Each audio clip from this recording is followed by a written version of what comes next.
Foreign countries වල හයි demanding job categories වල උඩින්ම ඉන්න ඩිමාන්ඩින් කැටගරි එකක් තමයි early childhood educatorsලා කියලා කියන්නේ. ඒ කියන්නේ nursery teaching, daycare teaching වගේ. ඉතින් competitive salary scale එකක් සහ benefits තියෙනවා මේ වගේ foreign countries වල වැඩ කරන teachersලාට. ඉතින් ඔයා මේ වෙනකොට early childhood educator කෙනෙක් විදියට foreign country එකකට apply කරන්න බලාපොරොත්තුෙන් ඉන්නවා නම් ඒ සඳහා ඔයාගේ educational background එක හදා ගන්න ගමින් ඉන්නවා නම් හරි ඔයා plan කරගෙන ඉන්නවා නම් හරි මම හිතනවා මේ වීඩියෝ එක ඔයාලට ගොඩක් ප්‍රයෝජනවත් වෙයි කියලා. මොකද ගොඩක් කට්ටිය මගෙන් අහලා තිබ්බා NVQ level ගැන.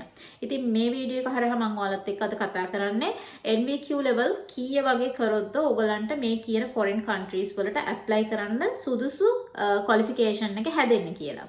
NVQ level කියලා කියන්නේ skill based qualification framework එකක්. ඒක ඇත්තටම කිව්වොත් ලංකාවේ government body එකක් හරහා කියන්නේ government එකෙන් තමයි මේක introduce කරලා දීලා තියෙන්නේ skill workers ලට. ඉතින් ඇයි මේ වගේ qualification එකක් government එක විසින් introduce කරලා දීලා තියෙන්නේ? ඒකට හේතුව තමයි skill related workers ලගේ talent එකට value added එකක් දෙන්න ඕන නිසා තමයි. ඒ වගේම මේගොල්ලන්ගේ career එක up කරන්න මේ වගේ qualification එකක් හරහා පුළුවන් නිසා තමයි government එක විසින් මේ වගේ qualification එකක් introduce කරලා දීලා තියෙන්නේ. ඉතින් මේ වගේ NVQ level course එකක් කියලා කියන්නේ international recognized course එකක්. හැබැයි ඒකේ levels තියෙනවා internationally වුණත් recognize වෙන්න. ඔයාලා දන්නවද NVQ qualification එකක levels තියෙනවා. levels 1 2 3 4 5 6 7 ඔය වගේ levels කිහිපයක්ම තියෙනවා. ඉතින් මේ කියන levels ලංකාවේ educational standard එකකට කොහොමද equal වෙන්නේ කියන එක අපිට ඇත්තටම කිව්වොත් internet එක හරහා හරි ගිහිල්ලා බලා ගන්න පුළුවන්. සාමාන්‍යයෙන් ලංකාවේ educational standard එකේ O level කරා කියලා කියන්නේ NVQ level 1 2 කරා වගේ තමයි. A levels කරා කියලා කියන්නේ NVQ level 3 4 කරා කියන එක තමයි. ඒ වගේම ඔයා diploma එකක් කරනවා නම් ඒක සාමාන්‍යයෙන් equal වෙන්නේ NVQ level 5ට. ඔයා higher diploma එකක් කරනවා නම් university එකක හරි college එකක හරි ඒක ගොඩක් වෙලාවට NVQ level 6 වලට තමයි equal වෙන්නේ. ඒ වගේම ඔයා යුනිවර්සිටි එකක බැචලර් එකක් වගේ කරලා තියෙනවා නම් අන්න ඒකට equal වෙනවා NVQ level 7 කියන එක. ඉතින් මේ විදිහට NVQ level එකේ ඉඳන් ඉස්සරහට තියෙන්නේ ඇයි? ඔයා හිතන්න ඔයා O level කරලා නැත්තම්.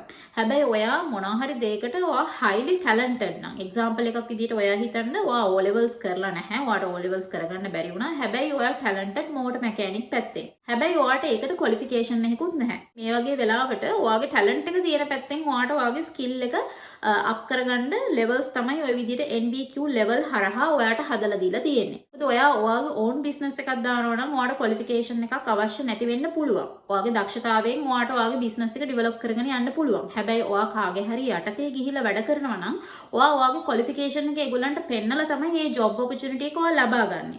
ඉතින් මේ NVQ level හරහා කරන්නේත් ඔන්න ඔය වගේම දෙයක්.